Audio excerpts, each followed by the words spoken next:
Hello guys, and welcome to the full tutorial, so the complete guide when it comes to your Hamilton Khaki Field Automatic.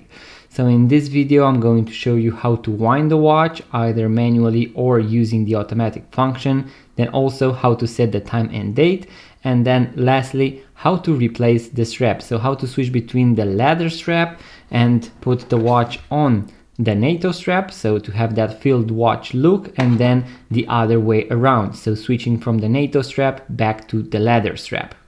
I am going to leave timestamps in the description box below in case you want to jump to a certain feature, so to a certain function or to the strap replacement. But in case this is the first time that you are using an automatic watch, Hamilton, let's say Khaki Field watch, maybe you would like to stick until the end so that you know all there is to know about your watch.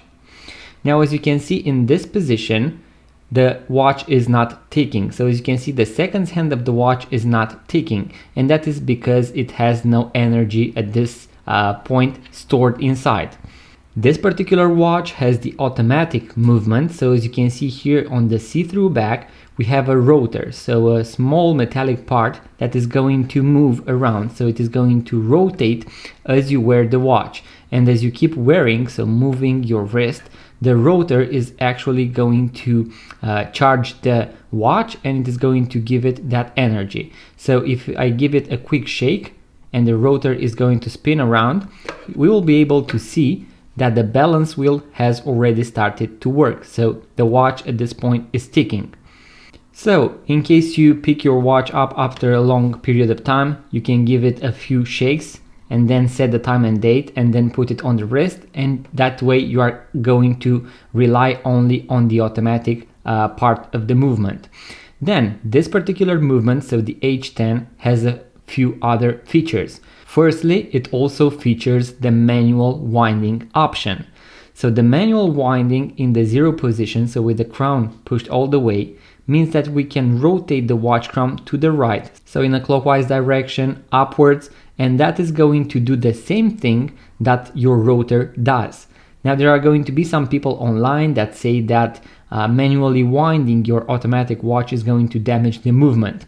That is not correct. It is going to increase the wear on your movement, but it is not going to damage it. Otherwise, the watch manufacturer would have not included it. So what happens is that when we use the rotor only, this is going to spin and it is going to send the energy directly to the mainspring. When we wind the watch, as you can see, more gears are going to spin and engage. Thus, you are going to increase the wear on your movement, and you might need a service a little bit faster compared to only using the rotor, so the automatic part of the watch.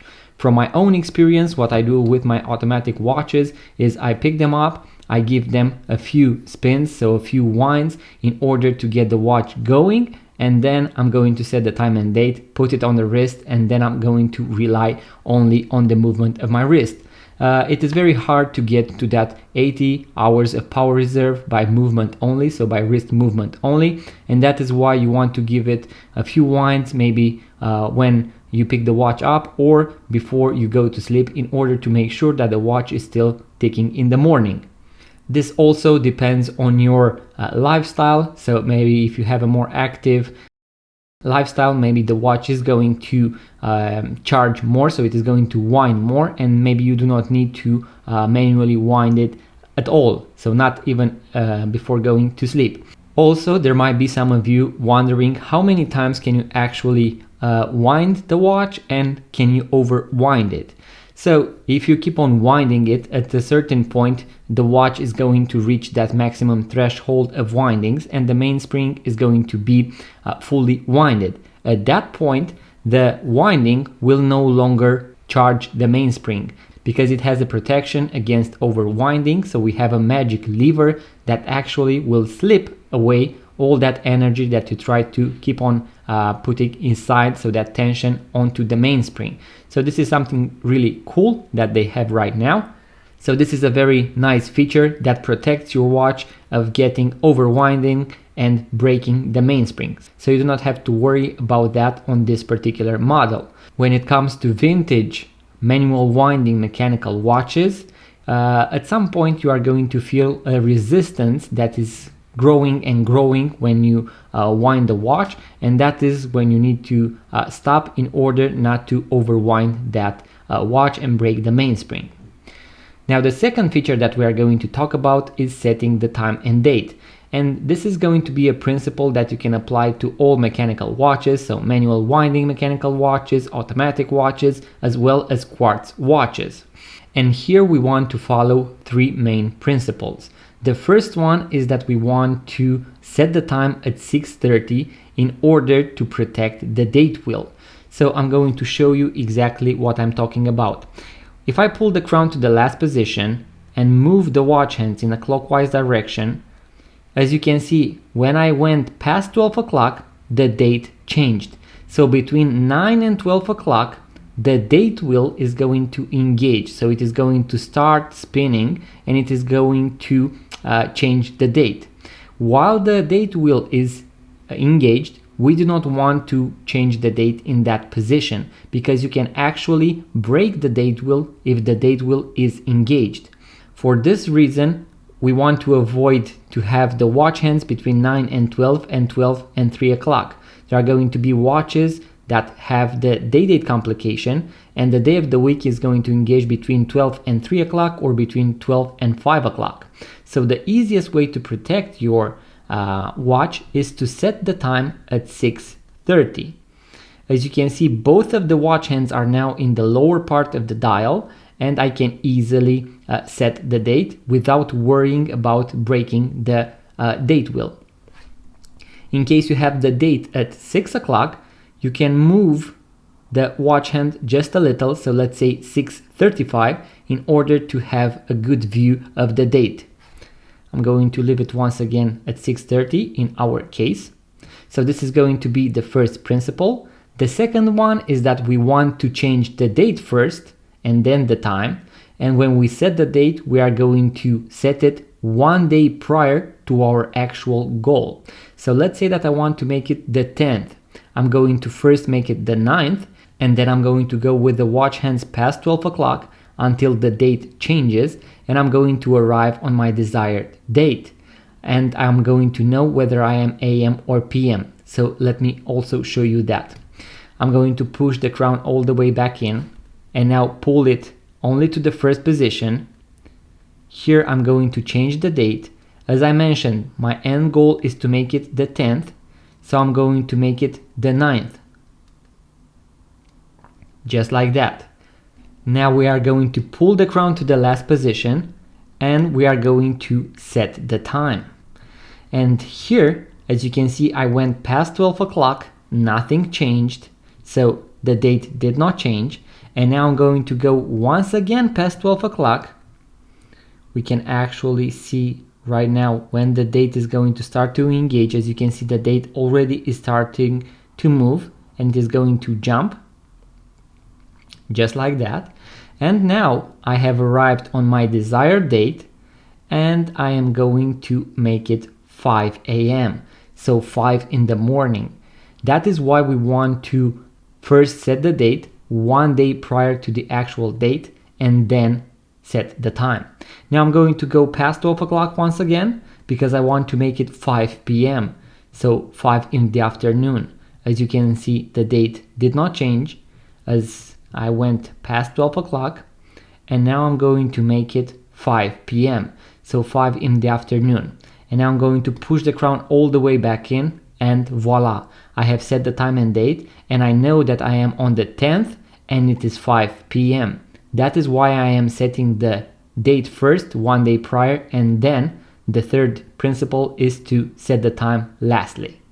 So guys, that is how you wind the watch and how you set the time and date on your Hamilton Khaki Field Automatic. As I mentioned, this is going to work for other mechanical watches as well as quartz watches.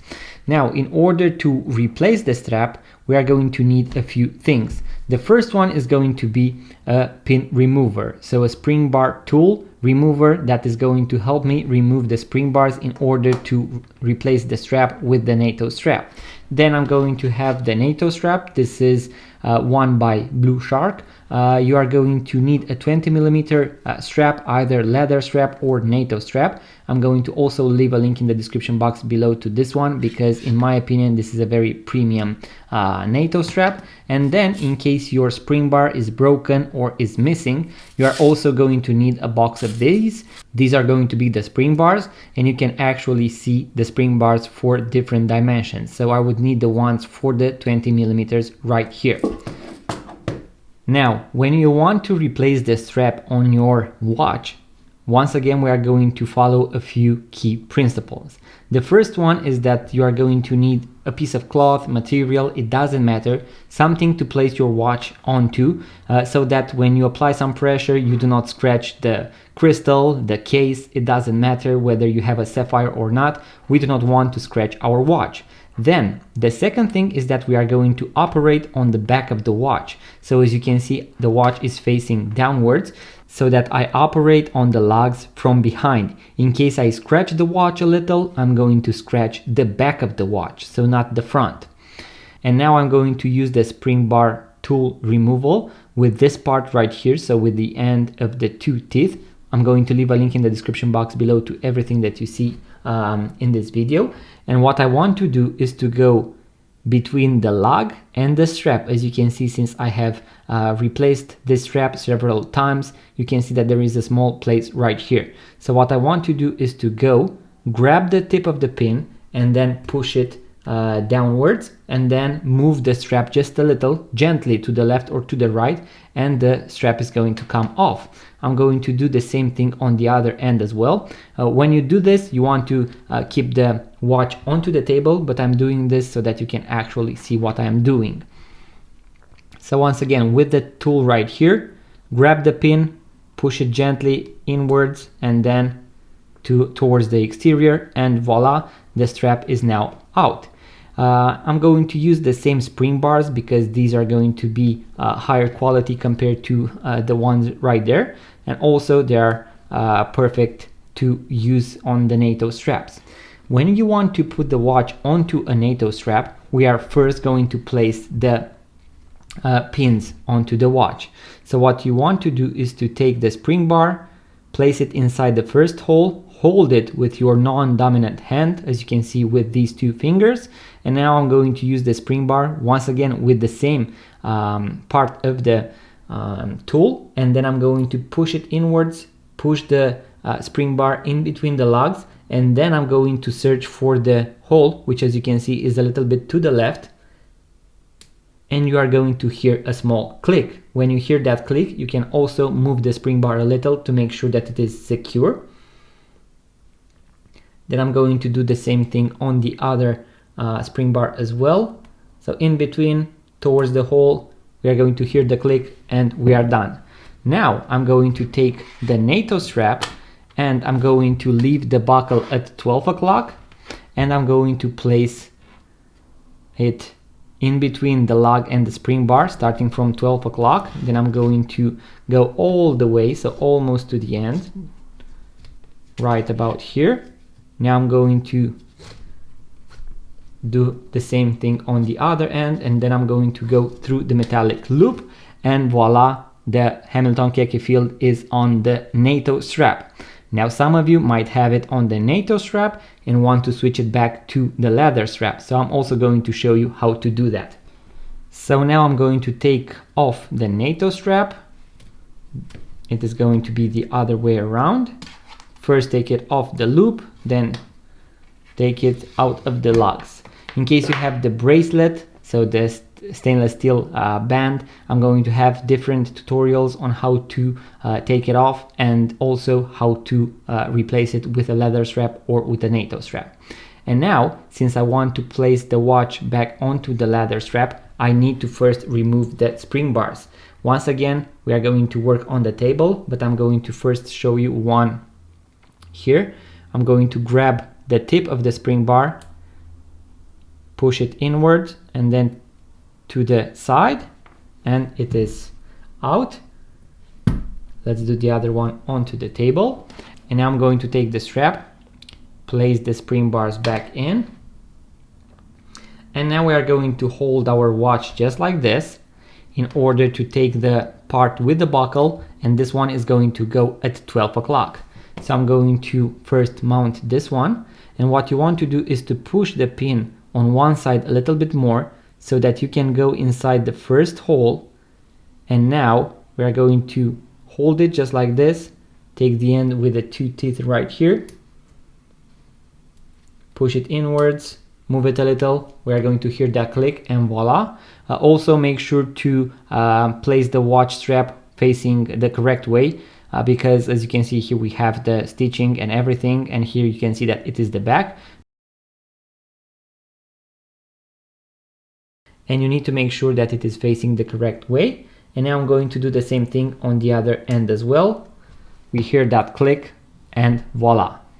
Guys, if you found this video useful, please consider hitting the thanks button and supporting our channel. This way we can keep creating free content for watch lovers just like you.